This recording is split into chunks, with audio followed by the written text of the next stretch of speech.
Hello, boys and girls. Our new book today is Bud Not Buddy by Christopher Paul Curtis. Something cool about Christopher Paul Curtis is he grew up in Flint.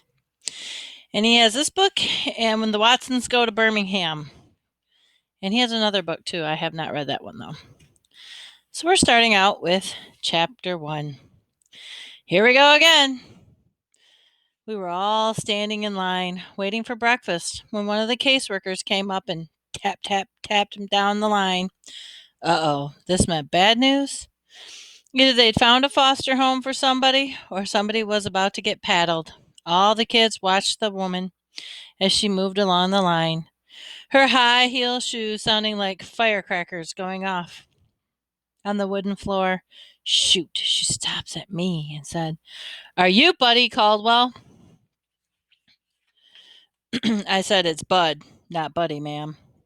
She put her hand on my shoulder and took me out of line. Then she pulled Jerry, one of the little boys, over. "Aren't you Jerry Clark?" He nodded. "Boys, good news. Now that the school year has ended, you both have been accepted in new temporary care homes starting this afternoon." Jerry asked the same thing I was thinking. "Together?" She said, "Why, no, Jerry. You'll be in a family with 3 little girls." Jerry looked like he had just found out that we were going to dip him in a pot of boiling milk. "And Bud," she looked at some papers she was holding. "Oh, yes, the Amoses. You will be with Mr. and Mrs. Amos and their son, who's 12 years old. That makes him just 2 years older than you are, doesn't it, Bud?" "Yes, ma'am." She said, "I'm sure you'll both be very happy." Me and Jerry looked at each other. The woman said, "Now, boys, no need to look so glum. I know you don't understand what it means, but there's a depression going on all over this country. People can't find jobs. And these are very, very difficult times for everybody. We've been lucky enough to find 2 wonderful families who've opened their doors for you. I think the best we can do is show our new foster families that we're very—" She dragged the word out, very, waiting for us to finish their sentences for her. Jerry said, "Cheerful, helpful, and grateful." I moved my lips and mumbled. She smiled and said, "Unfortunately, you won't have time for breakfast. I'll have a couple pieces of fruit put in a bag. In the meantime, go to the sleep room and strip your beds and gather all of your things." Here we go again, I felt like I was walking in my sleep as I found Jerry back in the room where all the boys' beds were jam-jammed together. This was the 3rd foster home I was going to, and I'm used to packing up and leaving, but it still surprises me that there are always a few seconds right after they tell you that you've got to go, when my nose gets all runny and my throat gets all choky and my eyes stingy. But the tears coming out doesn't happen to me anymore. I don't know when it first happened, but it seems like my eyes, they don't cry anymore. Jerry sat on his bed, and I could tell that he was losing the fight not to cry. Tears were popping out of his eyes and slipping down his cheek. I sat next to him and said, "I know. Being in a house with 3 girls sounds terrible, Jerry. But it's a lot better than being with a boy who's a couple years older than you. I'm the one who's going to have the problem. The older boy is going to want to fight.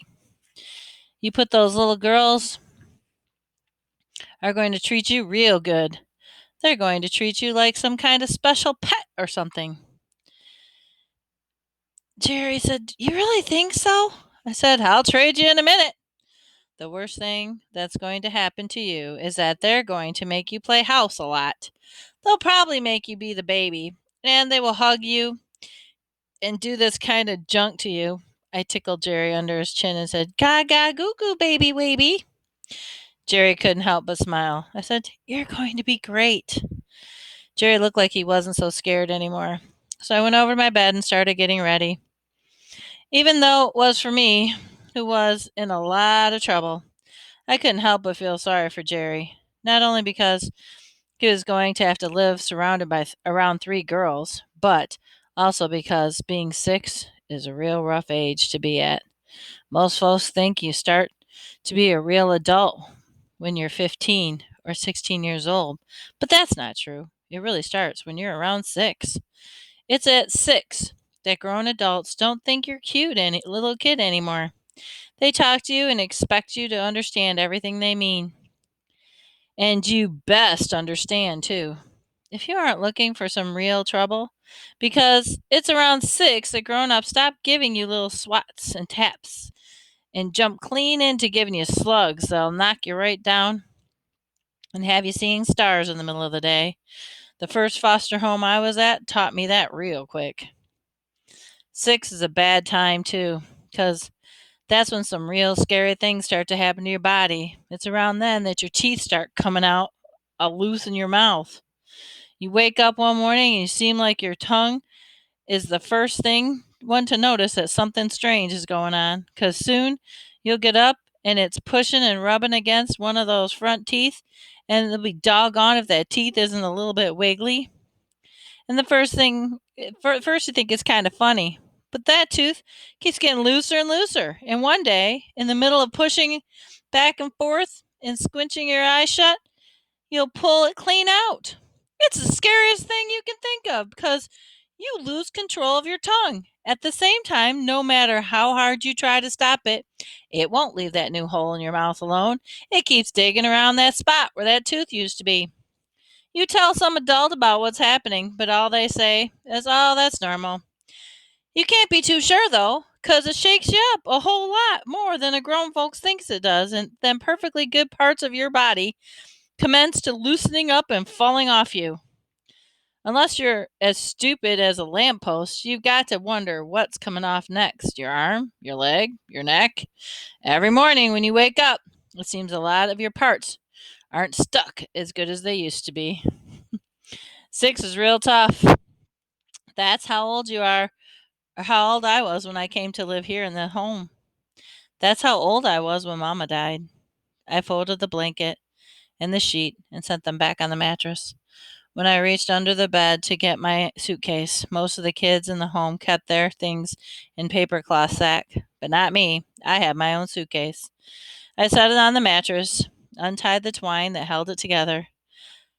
I did whatever I do every night before I go to sleep. I checked to make sure everything was there. That way there's more and more kids coming into the house every day. I had to make sure that no one had run off with my any of my things. First I pulled my blanket out and saw that everything was where it was supposed to be. At the bottom of my suitcase were the flyers. I took the blue flyer out and looked at it again. The paper was starting to wear out from me looking at it so much. I liked checking to see if there was anything I hadn't noticed before. It was like something was telling me that there was a message for me on that flyer, but I didn't have the decoder ring to read it yet. Across the top of the flyer in big black letters it said limited engagement. Then in the little letters it said direct from SRO, Engagement of New York City. Underneath in big letters again it said Herman E. Calloway and the Dusky Devastators of the Depression. Those 6 exclamation marks made it seem like this was the most important news anybody could think of. Seems like you'd have to be really great to deserve all those exclamation points all stacked up in a row like that. Next paper said Masters of the New Jazz. Then in the middle of the flyer was a blurry picture of the man I have a real good suspicion about. I've never met him, but I have a pretty good feeling that guy must be my father. In the picture, he's standing next to a giant fiddle that's taller than him. It looks like it's real heavy because he's leaning up against it, trying to hold it up. He looks like he's been doing this for a long time. He must be tired, 'cause he has droopy, dreamy look on his face. There are 2 men beside him, one playing drums and the other one is blowing a horn. It wasn't hard to see the guy who must be my father was just by looking at this picture. You could tell he was real quiet, real friendly, and a smart man. He had one of those kind of faces. Underneath that picture, someone had writ with black fountain pen, "One night only in Flint, Michigan, at the luxurious 50 Grand on Saturday, June 16th, 1932, 9 until question mark." I remember Mama bringing this flyer with her when she came from working one day. I remember because she got very upset when she put it on the supper table. And she kept looking at it and picking up and putting it back and moving it around.